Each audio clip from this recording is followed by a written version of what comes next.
Good afternoon. Thank you for joining us today. My name is Samira Tilley, Marketing Manager at Assemble Systems.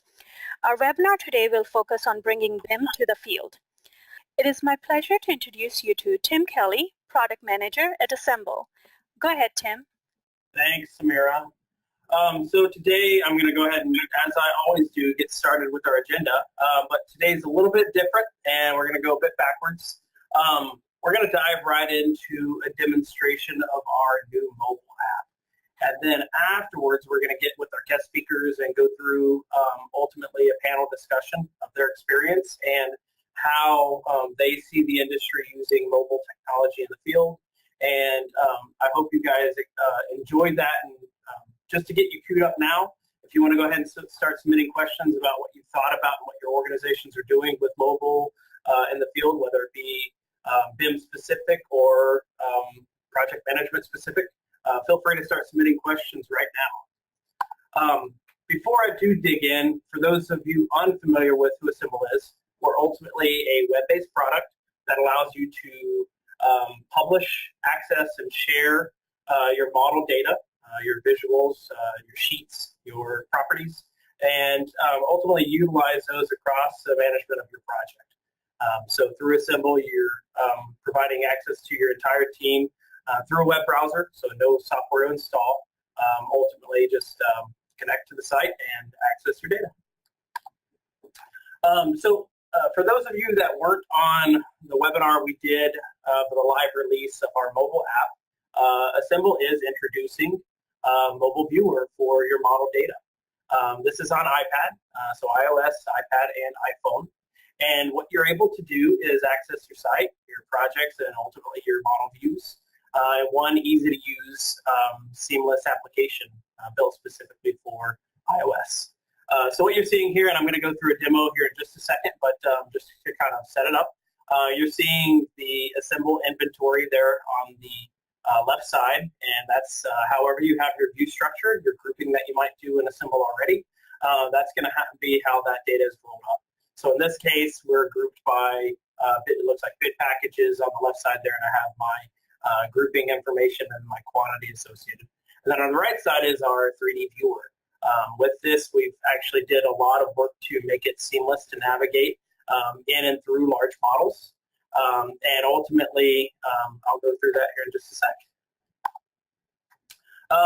One other thing that was very important to us in rolling out a mobile application is the ability to access and edit properties. What you're likely wanting to do and what we've heard from our customers is the idea of adding information, coding, installation dates, status information, issues, comments, things that you might push to potentially Procore or other systems directly from our interface, our mobile app, and streaming that back to our web service and across your project. So as soon as you enter this data, it's ultimately accessible by the rest of the team. I'm going to take just a minute here and pause, and we're going to do a couple of survey questions today. And Samira, if you'll go ahead and start the first survey question. This is going to be a poll that pops up on the screen, and so you guys should see it on your screen. What we want to do before we dive in too deep is ask, how many of you are using today iPads in the field? And I'm going to leave it open for just a second. It looks like we have a large majority that do use iPads in the field today. And all right, thanks guys, I appreciate it. We're going to have two more questions here in just a bit. But I appreciate that. It looks like more than 80% of you are using iPads in the field. So that's perfect. That's good information to have for the panel and the discussion we're going to have today. So part of this mobile launch is that we know you're already using applications in the field, and a partner of ours, Procore. If you guys don't know who Procore is, we'll get into that in just a bit. But Procore is again, web-based product that allows you to manage your projects and project data both on web and on mobile. And we're allowing you guys now, just like we do on our web product, the ability to launch and access your views from the Procore interface. In the past, many of you have told us that you have more users that are in Procore across your project team, including yourselves and others that you ultimately have it invited to assemble, and to streamline the integration or the ability for them to access those views, you can ultimately share them here in the Procore interface. From this, it's going to launch the Assemble iPad app, and you're going to have access to that same information, whether you're coming in from Procore without an Assemble login or coming in from Assemble with that login.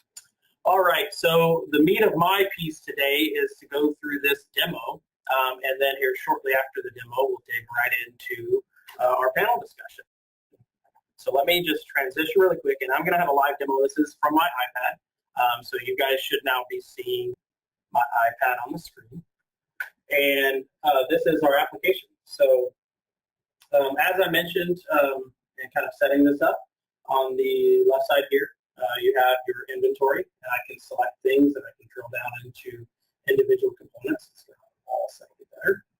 So I can select all of my walls, or I can dig into specific ones, or ultimately by double tapping on down, I can jump right into those particular objects.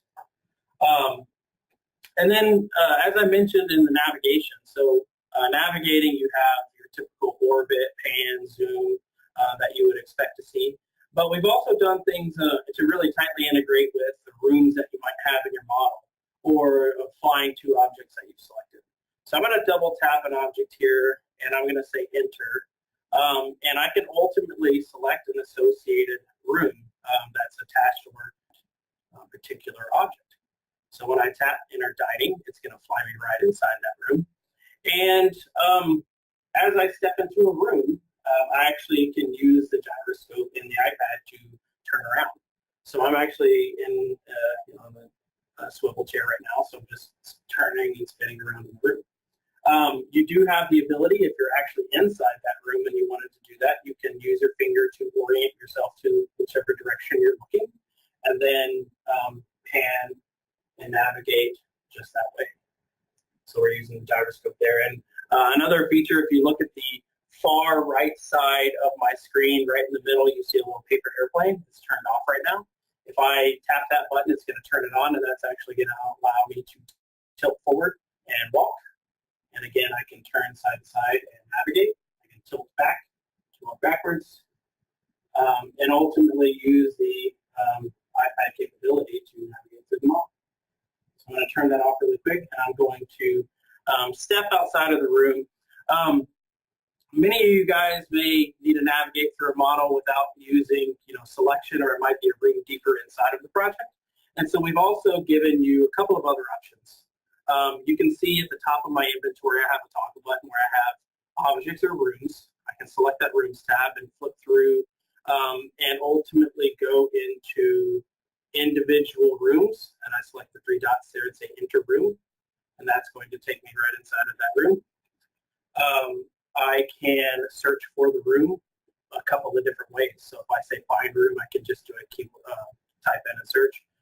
Or my favorite here, and I know a lot of you guys are starting to use this out on your job sites, is actually use QR codes and barcodes to scan and associate room data. So what we're going to do is actually say scan code. I have a really quick sample that I've just mocked up in my office here. And I'm going to say scan code, and you're going to see my camera come up. And you can actually see I'm here inside the Assemble office. And we're going to go over my door. I'm going to take my headset off in just a second. What we're going to do is we're going to scan my QR code that's on the inside of my door frame there. And it's going to take us to that particular room that I've associated to that QR code. All right, so as we walk over here, all right, we're going to get our QR code. And that's going to actually take us to that room that's associated with that code in the model. So again, now that I've entered the room, I can span, turn around and move around in the room, and I can still select objects. So if I tap something, I can actually say enter and go into the room that's associated or adjoining that particular object. And move very quickly through those spaces. Additionally, I'm going to do one more selection here. So I know a lot of you guys actually use commissioning or barcodes for tracking work packages or things that you actually have in your model that you're grabbing that barcode from an object or associating that barcode to an object for that process. And when it reloads here, we're going to step up and we're actually going to look at a light fixture. So on the side of that light fixture, let's imagine that it's either in the commissioning process or post-construction. We want to go find that fixture and we want to associate or access the properties and leverage those properties for adding or editing data. So in this case, instead of selecting on rooms, I want objects here. And I'm going to use this button to say I want to scan code. And again, this time I'm going to actually stick my head up inside the ceiling here. You can see that I pulled that ceiling tile off and I have a barcode on the side of that light fixture. And what I want to do is go find the ballast type or go find information about the manufacturer of that light fixture. So I'm going to go scan that code.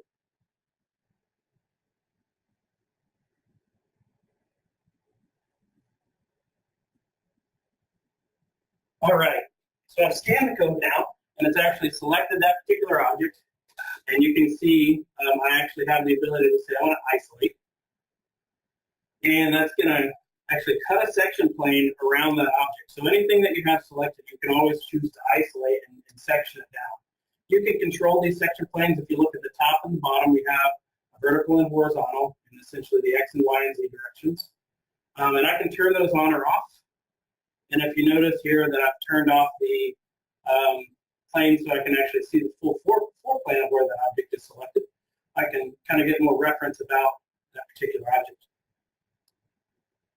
All right, and then ultimately the idea here and what I want to do is access the properties.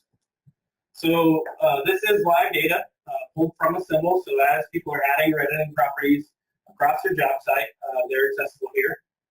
And you have both your Assemble properties, your model instance properties, and your model type properties.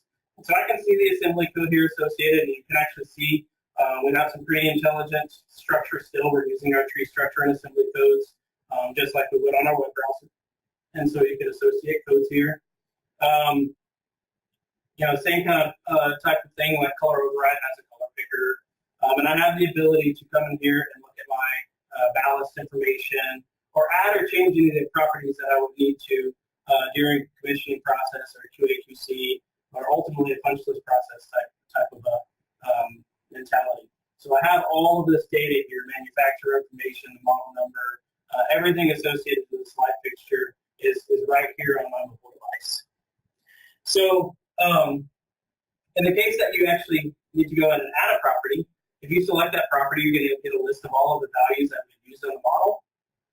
Or I can key in the value and ultimately just key it in by hand.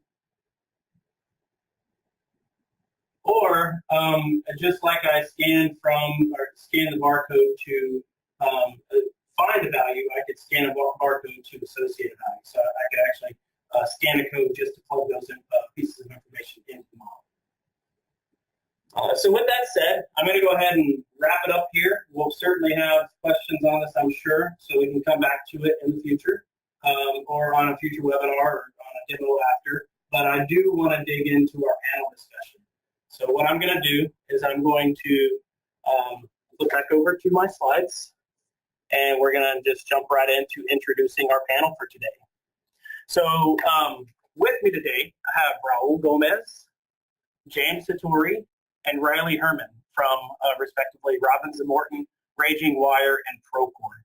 So instead of going through long introductions for them, I'm going to let them actually step on in and introduce themselves. So Raul, why don't you go ahead and go first? Appreciate it so much, Tim. Great presentation there, and appreciate the invitation by everyone and all who is attending. So I'm with Robbins & Morton. I've been in the industry about 25 years plus. I've been here at Robbins & Morton about 7 years. I'm currently Director of Operational Technology, integrating virtual design and construction, and along with associated building information model data. We are currently number 2 ranked healthcare contractor in the United States, and currently rank about 77th in the industry as a general contractor. We're privileged here, I think, to definitely be working with Assemble, and have had the chance to also test out the iPad app, and we're actually using it actively. and allowing us to be able to apply them to projects that we are currently working on, and also I want to talk a little bit about the projects in the past. For those of you as well that are using Procore, we are Procore users as well, so I feel like we have a pretty strong advantage in allowing us to experience both the Procore PM document management side and field side of Procore, in addition to Assemble. So we've been using Assemble for about 3.5 years, and Procore we're about 2.5 years into it. So I feel privileged to be able to be part of some of the neat things that Tim comes up with and Assemble, and the same goes with Procore. We happen to be working with them closely on their innovation teams. 3 projects I want to highlight here that are really important as it relates to how we've implemented technology in the past. One is our main general project. That was a full IPD project.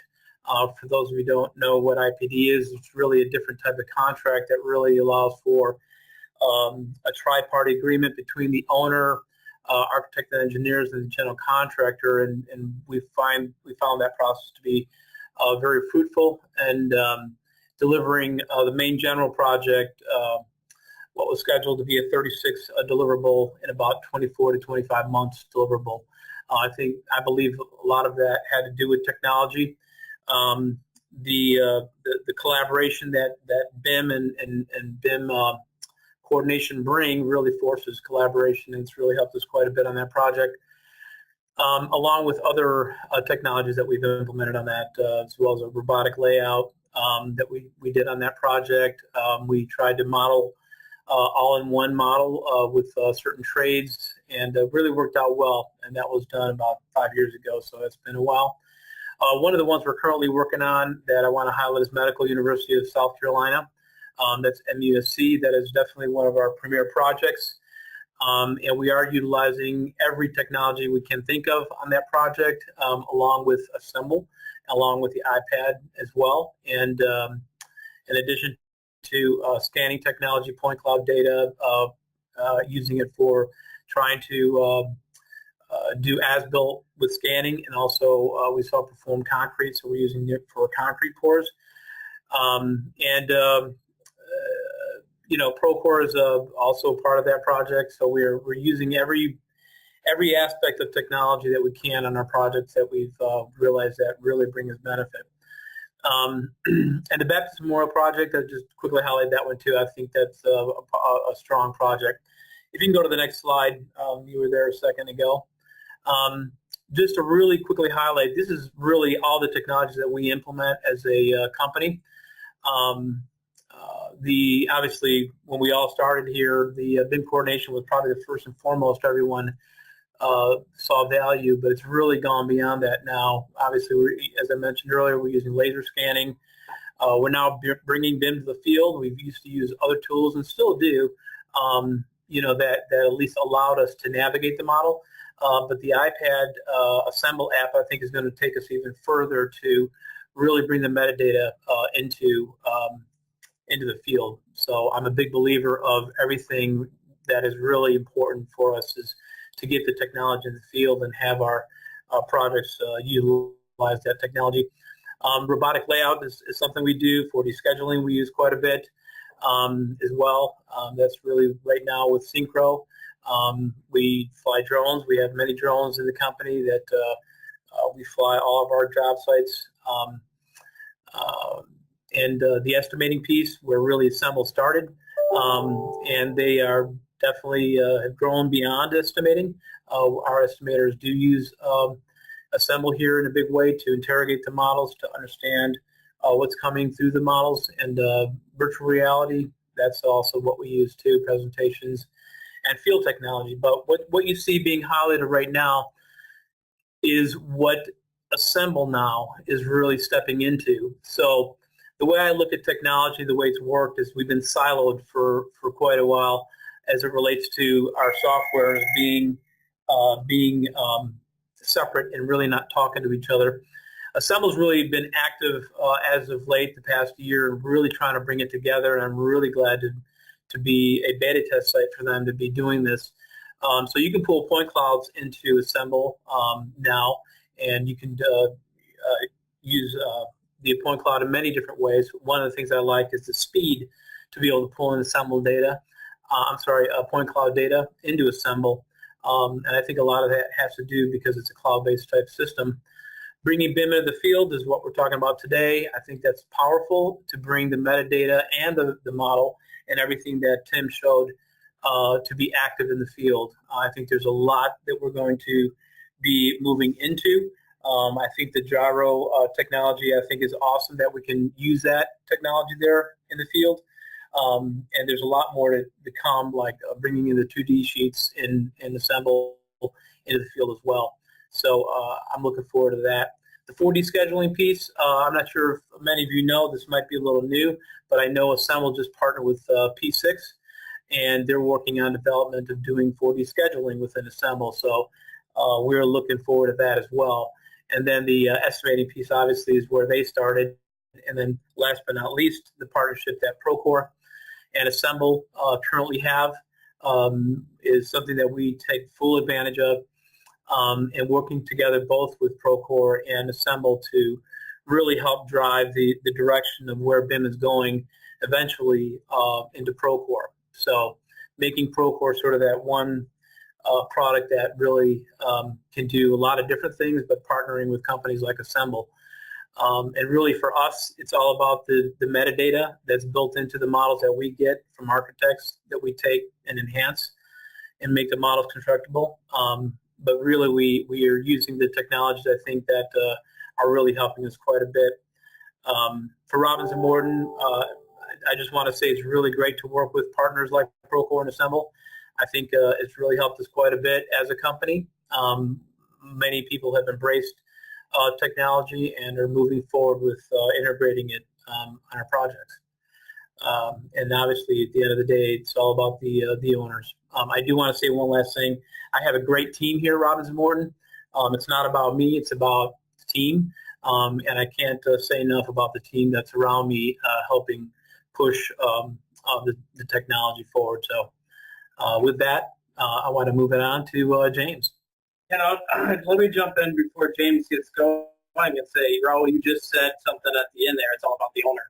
And before James kind of introduces his group, I do want to say I'm very excited that we have an owner-operator here representing the group today. So with that, James, go ahead. Dive on in. Okay. Thanks, Raul. Tim. My name is James Hattori, and my background has mostly been about 2D and 3D visualization. From being a graduate from the University of Illinois in the graphic arts and industrial design fields, I started my career as a product designer in the building materials industry. Then went into the trade show exhibit design, then retail planning and visual merchandising, and most recently working in the architectural, engineering, and information technology industries. All of these fields required my skills to be involved with communicating ideas so that others can easily and readily understand these concepts without a lot of words involved. From hand sketches then to actual BIM models now, these are the many ways to get the message across, and the most recent use of Assemble for us has provided a tool that further enhances that ability in our communication. Raging Wire Data Centers is one of the largest wholesale data center providers in the world, and part of their success is in their ability to provide speed to market.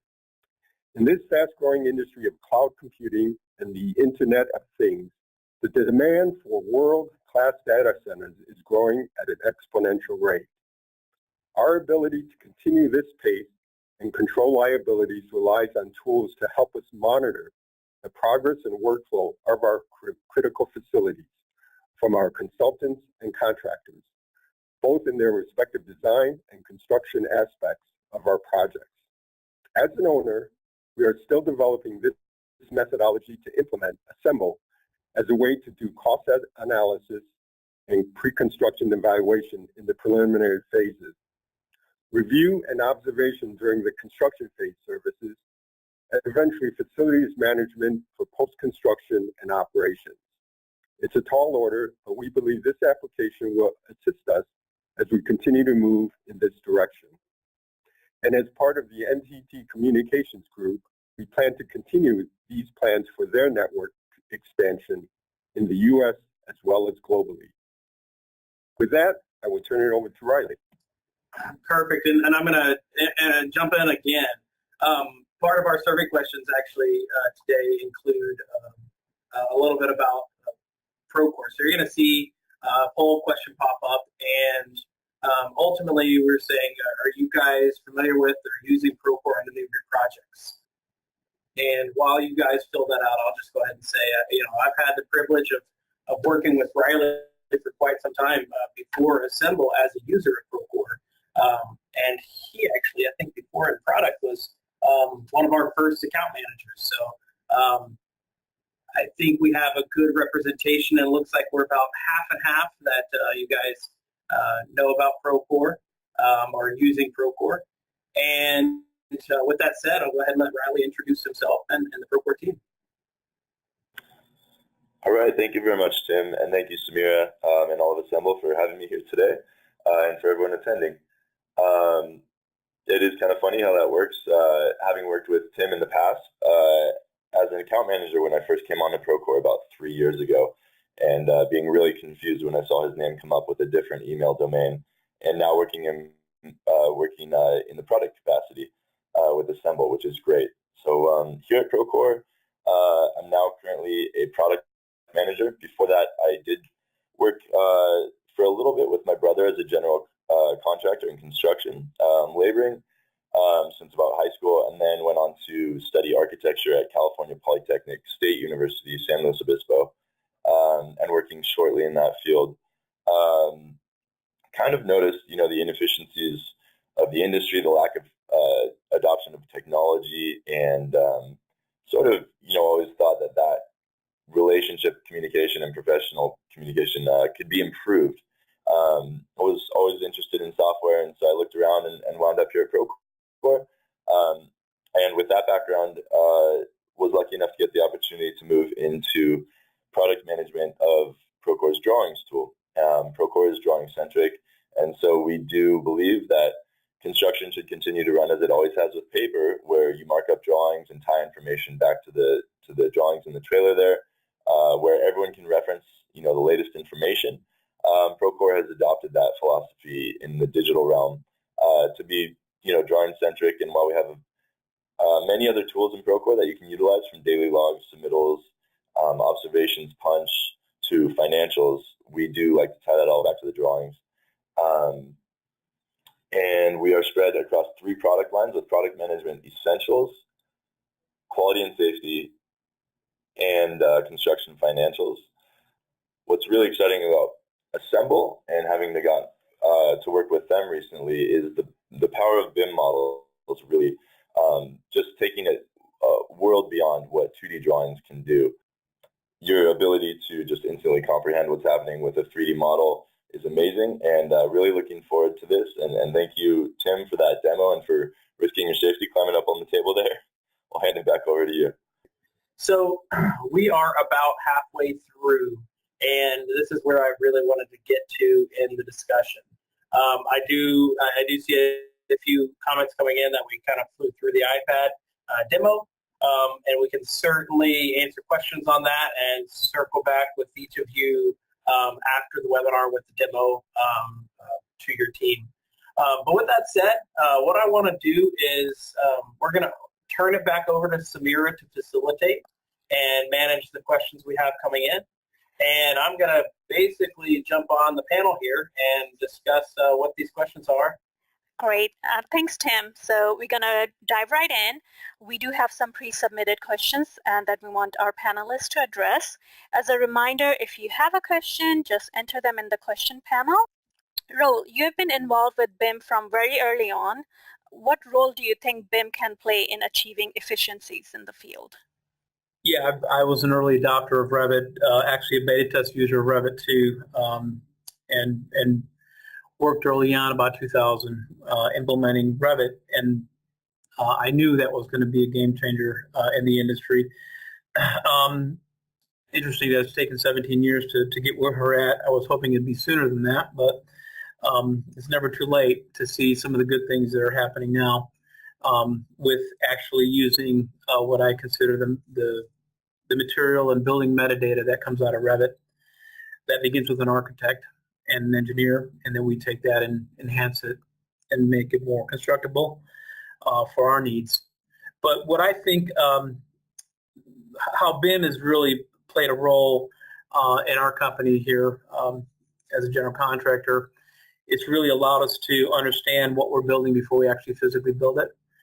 Sort of the coordination piece of geometric analysis, making sure things are good in terms of construction, helping to schedule in a way that that way you don't have any problems during construction. So really, bottom line is saving on ROIs and any change orders that may occur by not vetting your models correctly.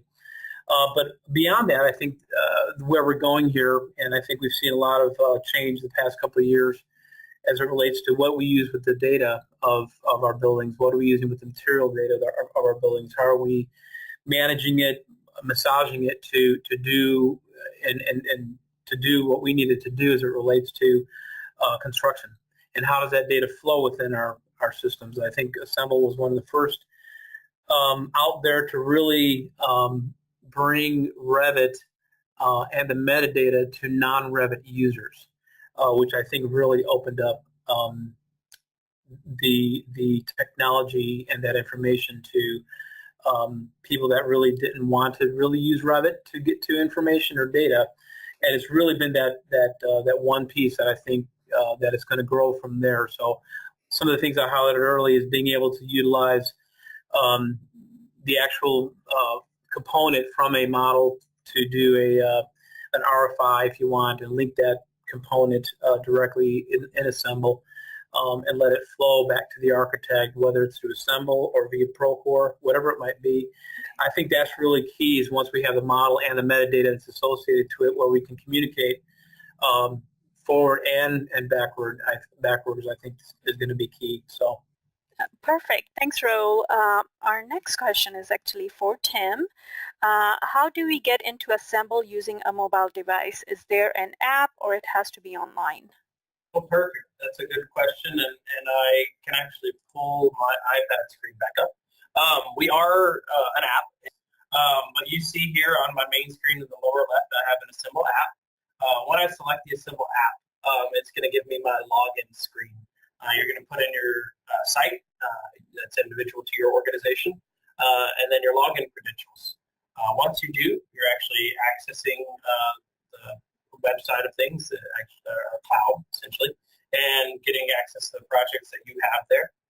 And then once you jump into a project, you're going to get access to the views that are part of that project. And so ultimately, here I have several different views. You see one for Division 8, that's an architectural model, and I can jump into that particular view.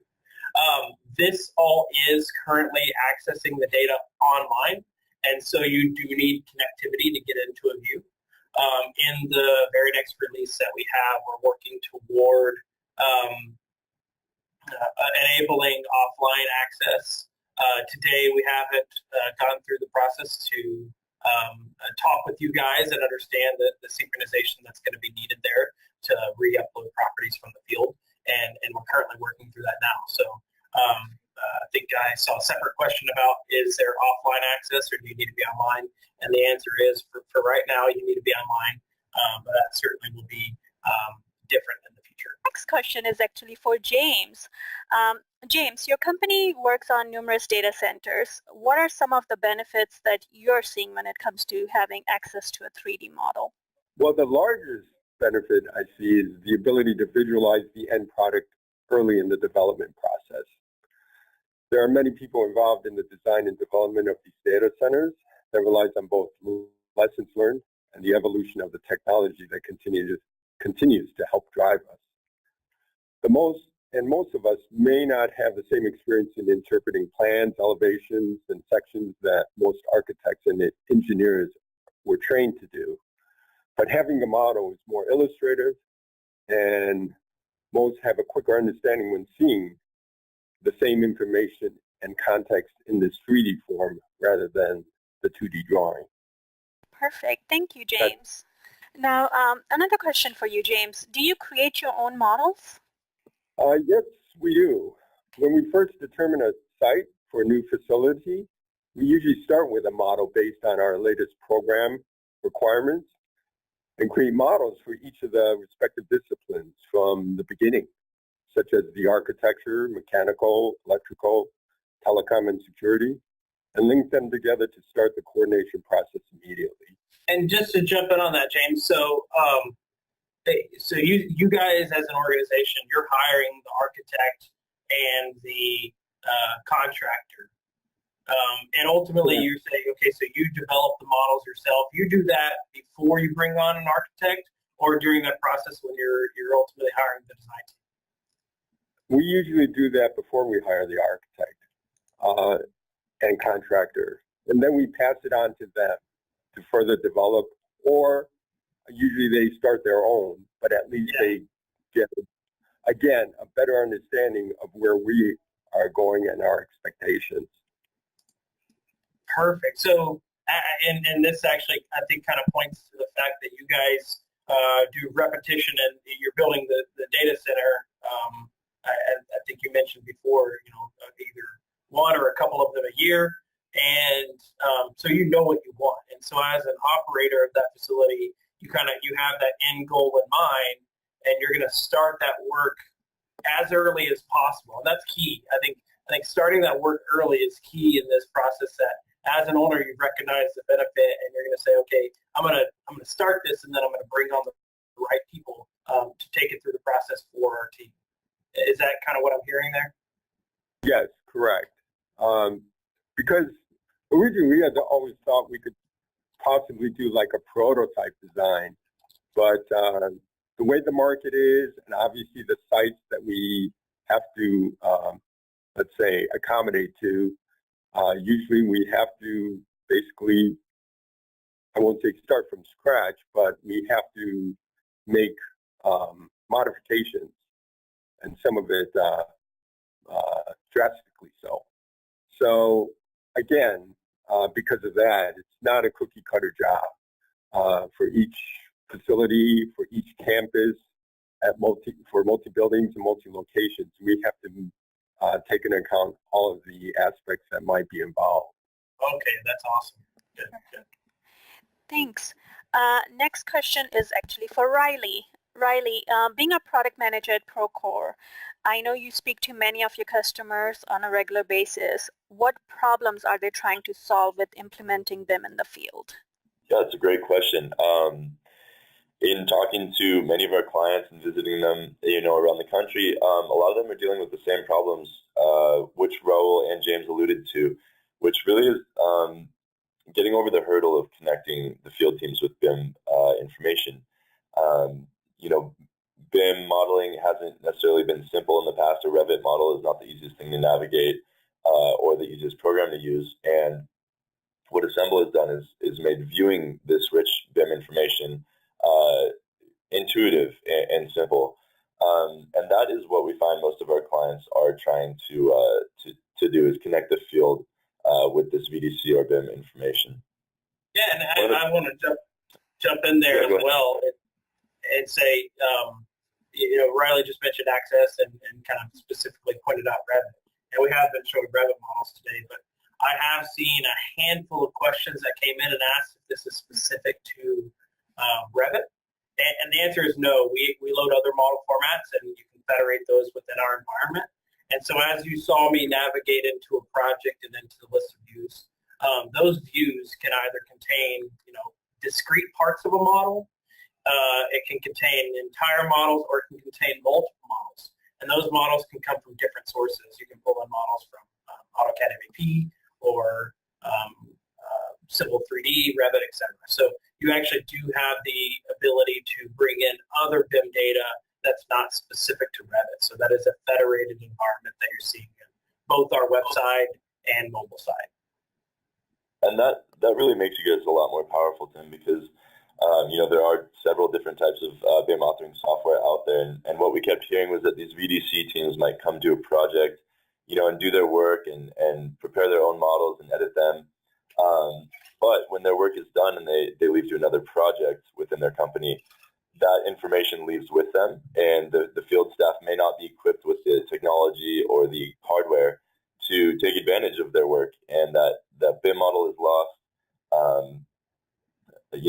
losing a lot of potential helpful data, and giving you the foresight that both Raul and James talked about that can save costs later on and scheduling conflicts.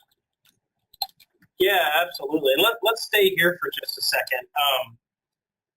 So you talked about kind of the idea of a BIM or BDC team member that is part of a project for maybe coordination, maybe in pre-construction or setup of that job, and then ultimately they're on to the next. And today we all know, I think on the panel here at least, we know that the BDC guys and girls in our industry are pretty few and far between. As a segment of the industry as a whole, it's probably the smallest slice. Then, at the larger end, you've got your superintendent, your project manager, and the rest of the team that's on the field.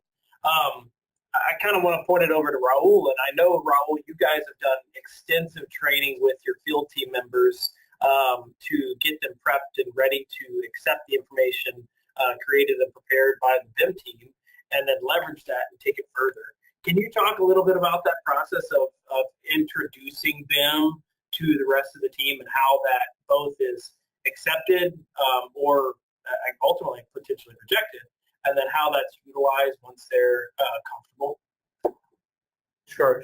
I think it's a great question, great point. I think there's a lot of different reasons why companies are successful or not successful bringing it to the field. We made a conscious decision about 2 or 3 years ago to move toward a lean environment, and we call it Building Forward here at Robbins Morton. And it's really allowed everybody to open their minds and think differently, and pulling in new processes, really applying lean in the field. And along those lines, it's bringing in technology that would really benefit our project sites. And really the whole lean, I'll call it sort of lean reset, it's really to change the mindset of the company. And if you're still operating the old way as a general contractor or as an owner, you always want to try to bring in new ways of doing or implementing your processes. And then everything sort of falls in place. And that's really what we've experienced here. It's been a really great past 3 or 4 years that we've been really moving forward aggressively and quickly.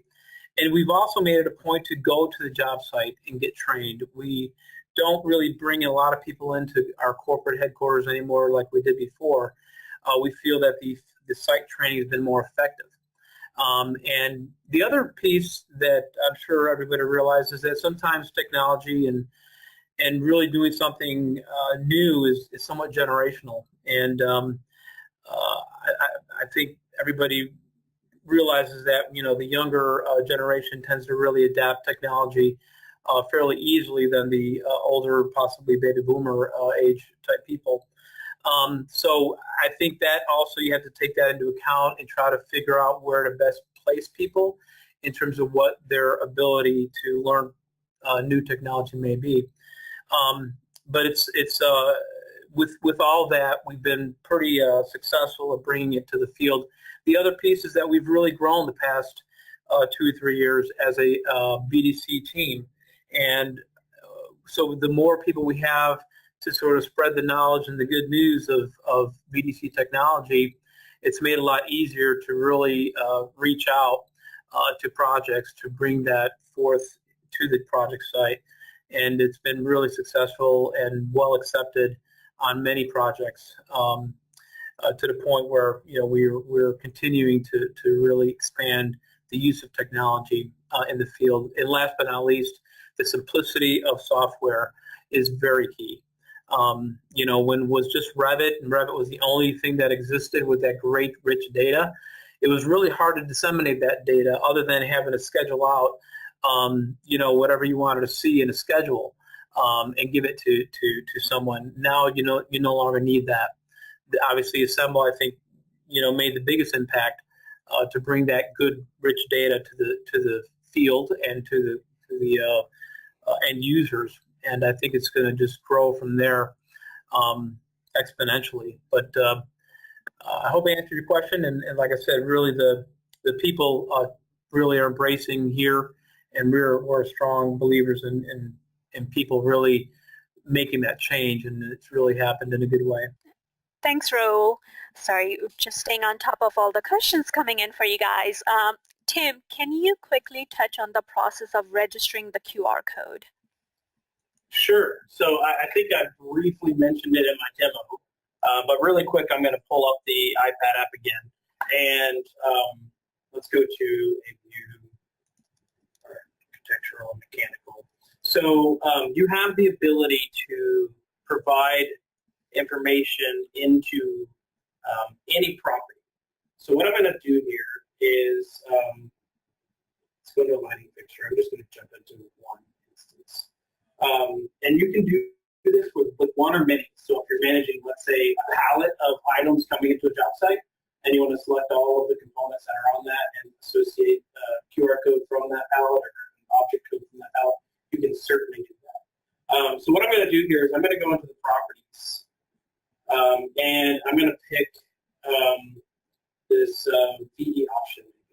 And you're going to see here the list of properties I have available are at the very top on the left side under my blank. I can say scan from BarCode. I have just a generic QR code on my desk here, and I'm just going to, I'm not going to scan it all the way, but what you're going to see is at the very bottom here it says BarCode represents VE code. That's the property that I've selected. And so I'm going to scan this, and it's going to fill it in, and I have Tim's Office Light 1. That's what that barcode actually represents. A QR code you can have in as a text value, a URL, all sorts of values. A barcode is obviously alphanumeric, but ultimately you can populate those codes from a generic list or a predefined list, and then there are tons of free barcode generators out there that you can use that will actually populate from a list of values. That's one thing. So I'm going to save that, let's say. And then ultimately, when I want to go search in the model for something, I'm going to click out in space, and I'm going to go say I want a scan code. And again, at the very bottom there, you say barcode represents, and I have the ability now, since I'm scanning, to change this. And I can say VE option. I'm going to select that property. And now, since we chose VE option as our property before, and we scan that code, we're ultimately going to get that particular object selected. So real quick and easy, really simple to do. Perfect. Thanks, Tim. I am going to launch a real quick survey. And while we are allowing our attendees to actually answer that, I would love it if each one of you can take some time and give some advice you will give to a company that is just starting off with their BIM and VDC on their projects. So maybe we start off with Raul first. You know, one of the things I've learned in my 25 plus years is you need the support from the top down. It's hard to really implement things from the bottom up. And if your executive level type management is on board with really understanding and the need to push this technology, it makes it a lot easier. And that's been really first and foremost here with Robinson Morton for me the past 7 to 8 years, and it still continues to be that way. But really the success is understanding how to vet technology. There's a lot of people that I know that tend to go down a path that sometimes often doesn't make sense. I would definitely recommend don't test software just to test software. Understand what's behind it. One of the secrets that I'll share with you that I've always felt that has really allowed me to be successful in implementing the right technology is to create the relationships with those companies that are actually developing the technology and to find out who the people are behind it. And that really has helped me quite a bit to the point where I feel I have really good relationships both with Assemble and Procore. And not only that, but their ability to be innovative. And the one piece is their willingness to listen to you, to listen to us, their client. So that's been really key for us as well. But, you know, I can't say enough about my team. I do have I do have many on my team in Florida, Miami, Charlotte, and Huntsville. They're all bright individuals that came from the industry and that all want the same thing. We all want to really push technology forward to be as impactful as we can as a company. So surrounding yourself around good people and smart people does help. So I never claim to know everything. I just always want to surround myself with good and smart people and really push it and sell the technology internally.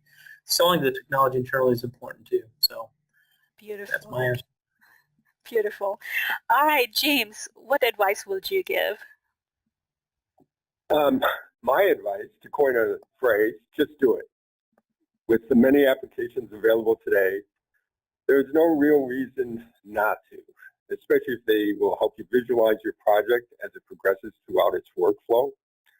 Along with the many VR, AR, virtual reality, and augmented reality tools also available, all of these apps help us get a better understanding of our projects and assist us in the communication about them in the process. That's great, James. And you say just do it. And Samira, I think we've already closed the poll, but that previous poll said, are you doing BIM, VDC on your projects? We had 23% say they're doing using BIM, you know, in some capacity on all projects. 45% said on some projects, and 30% said they're getting started. That is a great number to say, you know what, the industry is doing it. And, you know, some are getting started now, but it's never too late. So I'm going to echo that and say, yeah, let's do it. Just do it. It's perfect. Perfect. All right, Riley, what advice would you give? Yeah, I would say pick specific problems that you want to solve with the technology that you're evaluating. Starting in account management, obviously this is my job to get people started with Procore, including Tim. And I think it's a lot more successful when you really know what you're looking for instead of just help or more efficiency. That way you can kind of create a better scorecard for yourself to judge success at the end of the trial. And be open to having problems solved for you that maybe you weren't looking to solve along the way, but really setting up those goals beforehand, having a clear understanding of what you're trying to solve will help you pick the right software, the solution, and measure success of it and decide if that's a good move for your company or not. And then, of course, if you have the resources or the contacts, clear communication, open, honest communication during the trial period, and feedback, because, you know, as Assemble and Procore value feedback, we can also, you know, shape our roadmap and realize, you know, something we didn't have on our roadmap was important to the user and shift focus from there. That's awesome. And just to, I'm going to give a little bit of kudos to Riley and the Procore team. You know, coming from the point of view of a user and being on a project where it was, you know, let's do this. We were implementing both systems, and when and ultimately the start of the project was we all sat down in a room. We had our design team, we had the owner there, ourselves as a contractor. We had an honest discussion about what we wanted to achieve, not only for the project, but in the process of getting the project done and working together. And then the shout out is to the Procore team is that I invited them essentially to the table and said, okay, we're going to use your software in this job, but we need you guys to be involved in this preparation and the discussion up front. So Riley and company, they were, and I was on a call with them on a daily basis to get the project off the ground, and it was with no hesitation. They were on site when needed, and they were on the phone when needed, and we ultimately got a great process in place to use Procore for that project, which was incredibly successful. So as he was talking about implementation and getting things set up, you know, Procore and their group has done a great job of making sure that you can pick things up at the appropriate pace. James, Raul, Riley, I really appreciate it. Assemble really appreciates it. And I hope that you guys out there appreciate their time. I think we have a lot of good knowledge between you three, and you know, sharing your expertise and the information and taking a few questions was fantastic today. So we appreciate it.